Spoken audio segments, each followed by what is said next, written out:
ni bac kɛ second tour la bon m'a sɔrɔ donc découragé ra n sigira so bon n y'a ye bon peinture kɔni a tun diyara n ye a mɛnna voilà n y'a daminɛ dɔɔni n tun calligraphie lo kɛ voilà. I ka formation suivi école de la wa? Non, ma formation suivi école la donc n y'a kɛ manœuvriya dɔrɔn chantier ra voilà ka yaala.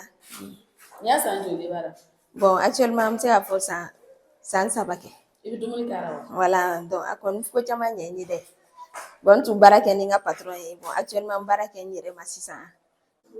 Muso ka cɛ kurusi don farafinna i tulo bɛ don kuma caman na nka ŋunuŋunukanw siman ninnu sunguru ninnu bari ka taa ɲɛ u ka baarada la. A dɔw fana ayi juste comme ça u bɛ na parce que an ye muso u b'a fɔ ayi ninnu c'est pas la peine u bɛna invité dɔrɔn an bɛ taa sigi ka meli kɛ et puis ale don tɛ mɔgɔw b'an darabɔ ye voilà mɔgɔw bɛ jɔ an na yɛrɛ souvent dɔw b'an ye u b'a fɔ ayi muso lo o tɛ se ka nin kɛ yɛrɛ voilà o donna ra dɔrɔn parce que ka to ka e yɛrɛ yira et puis ka kɛ cɛ o cɛ ma quoi k'olu ka d'o ye dɔrɔn.